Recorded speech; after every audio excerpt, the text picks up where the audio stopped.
চট্টগ্রামের ঐতিহ্যবাহী মেজবানি গরুর মাংস রান্না রাঁধুনি রেডিমিক্স মশলা দিয়ে কিভাবে সহজ রেসিপিতে করা যায় আমি সেটাই আপনাদের সঙ্গে আজকে শেয়ার করছি। আসসালামু আলাইকুম, আমি আয়েশা সিদ্দিকা। আয়েশা ব্লগ ভেঞ্চার চ্যানেলে আপনাদের আরও একবার স্বাগত জানাই।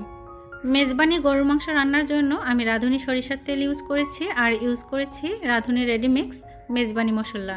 তো মশলা দিয়েছি আর সরিষার তেল দিয়েছি। এখন দিয়ে দিচ্ছি টক দই। এখানে আমি 2 টেবিল চামচ টক দই ইউজ করেছি।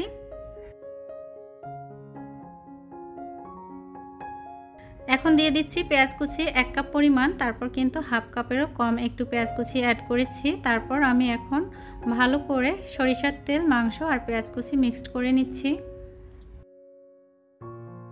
বেশি সময়ের জন্য ম্যারিনেট করে রাখার কোনো প্রয়োজন নেই। ভালোভাবে মিক্সড করে নিয়ে তারপর কিন্তু আমরা চুলায় দিয়ে হাই হিটে প্রথমের দিকে রান্নাটা করে নিব। তো এখন আমি অ্যাড করে দিব লবণ, স্বাদ মতো লবণ দিয়ে দিতে হবে। তো এখানে আমি পেঁয়াজ কুচি, সরিষার তেল আর মাংসটা ভালো করে মিক্সড করে নিয়ে তারপর কিন্তু লবণ অ্যাড করে দিয়েছি। রাঁধুনি রেডিমিক্স মেজবানি মাংসের মশলার প্যাকেটে 2টা প্যাকেট থাকে। তো একটা কিন্তু মাংস যখন সিদ্ধ হয়ে যাবে তখন ইউজ করতে হবে, আর একটা কিন্তু প্রথমেই দিতে হবে। তো প্রথমে যেটা দিতে হবে সেটা কিন্তু আমি মাংসতে দিয়েছি। আর দিলাম এখন স্বাদ মতো লবণ।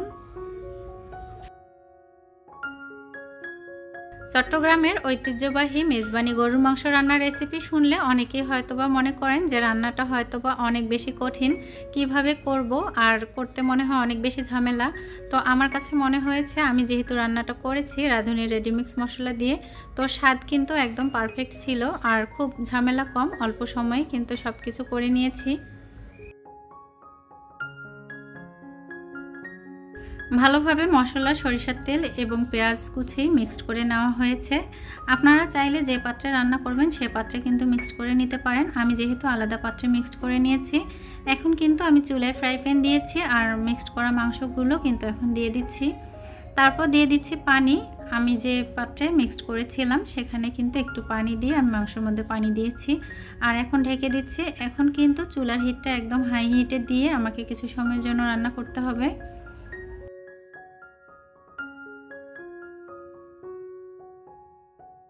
পাশের চুলায় আমি সরিষার তেল দিয়ে বেরেস্তা করে নিচ্ছি। আপনারা চাইলে সয়াবিন তেল ইউজ করতে পারেন, তবে মেজবানি মাংস রান্নাটাতে যদি সরিষার তেল ব্যবহার করা যায় তাহলে কিন্তু স্বাদ অনেক ভালো আসে। যার জন্য কিন্তু আমি পুরো রান্নাটাই সরিষার তেল দিয়ে করেছিলাম। কিছুটা সময় জাল করে নেওয়ার পর আমি ঢাকনা তুলে আবারও নেড়ে চেড়ে দিচ্ছি। যে কোনো মাংস রান্নার ক্ষেত্রে কিন্তু আপনারা যদি মাংসটা কষিয়ে নিতে পারেন ভালো করে তাহলে কিন্তু স্বাদ অনেক ভালো হয়। তো যার জন্য কিছুটা সময় পর পরেই কিন্তু মাংসটা একটু কষিয়ে নিতে হবে।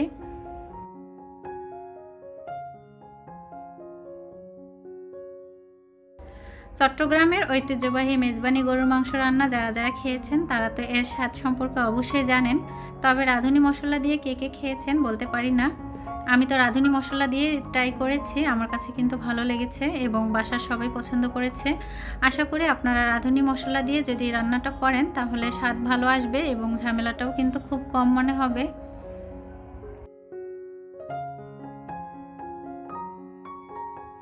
পাশের চুলায় আমার পেঁয়াজ বেরেস্তা রেডি হয়েছে আর সেখানে কিন্তু আমি 4-5টা কাঁচামরিচও রেখে দিয়েছি মাংসতে দেওয়ার জন্য।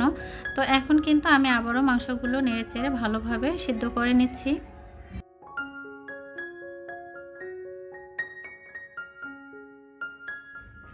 প্রিয় আপু ভাইয়ারা যারা আমার ভিডিওটি দেখছেন এবং ভিডিওর এ পর্যায়ে চলে এসেছেন কিন্তু একটা লাইক করতে ভুলে গিয়েছেন, প্লিজ ভিডিওটিতে একটা লাইক দিয়ে ভিডিওটি শেষ পর্যন্ত সঙ্গেই থাকবেন।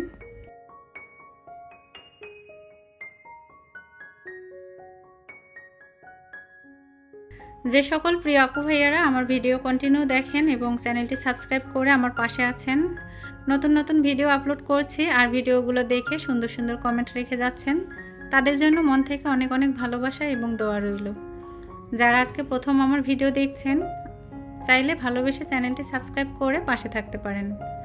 পরবর্তীতে নতুন কোনো ভিডিও আপলোড হলে যেন আপনাদের কাছে নোটিফিকেশন চলে যায়, এজন্য অল অপশন চালু রাখতে পারেন।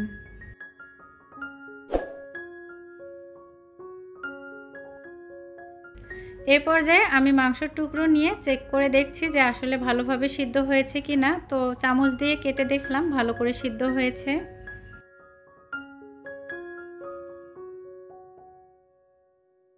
রাঁধুনি রেডিমিক্স মশলার প্যাকেটে কিন্তু 2 প্যাকেট মশলা থাকে। তো প্রথমেই যেটা আমি মিক্সড করে নিয়েছিলাম মাংসের সঙ্গে সেটা কিন্তু দিয়েছি। আর এই যে মাংসের প্যাকেটের সঙ্গে যে আরেকটা মশলা আছে এটা কিন্তু পরে দিতে হয়, মানে মাংসটা সিদ্ধ হয়ে যাওয়ার পর। তো এই পর্যায়ে মাংসটা সিদ্ধ হয়েছে আর আমি এখন মশলার গুঁড়ো দিয়ে দিচ্ছি।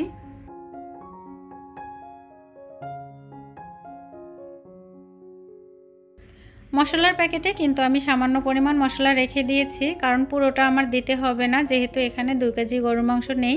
1 কেজির একটু বেশি ছিল, যার জন্য কিন্তু আমি পরিমাণ মতো দিয়েছি। আর এখন দিয়ে দিয়েছি পেঁয়াজ বেরেস্তা আর কাঁচামরিচ। বেরেস্তা ভাজা তেল কিন্তু আমি মাংসের সঙ্গে মিক্সড করে দিয়েছি।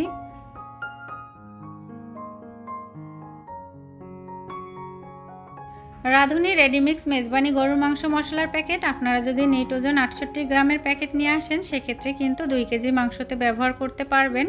যেহেতু আমার এখানে 2 কেজি থেকে মাংস কম আছে সেক্ষেত্রে কিন্তু আমি মশলার পরিমাণটা একটু কমিয়ে নিয়েছি। আপনারা চাইলে আপনাদের পরিমাণ মতো এবং স্বাদ মতো মশলা, লবণ, তেল ইউজ করতে পারেন। তবে মেজবানি মাংস রান্নার সময় অবশ্যই সরিষার তেল ইউজ করার চেষ্টা করবেন।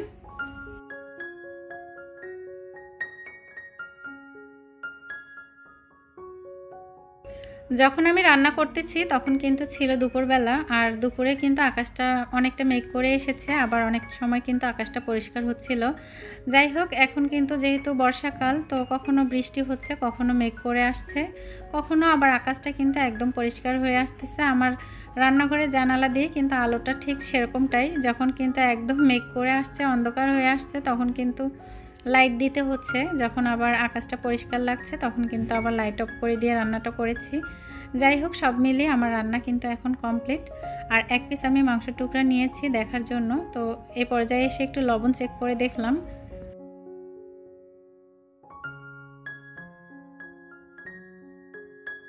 সব কিছু ঠিক আছে এবং রান্নার ঘ্রাণ কিন্তু পুরো ঘরে ছড়িয়ে পড়েছে। এখন আমি একটা কাঁটা চামচের সাহায্যে দেখলাম, তো পারফেক্টলি কিন্তু সিদ্ধ হয়েছে এবং মশলাটা ভালোভাবে মাংসের সঙ্গে মিশে গিয়েছে।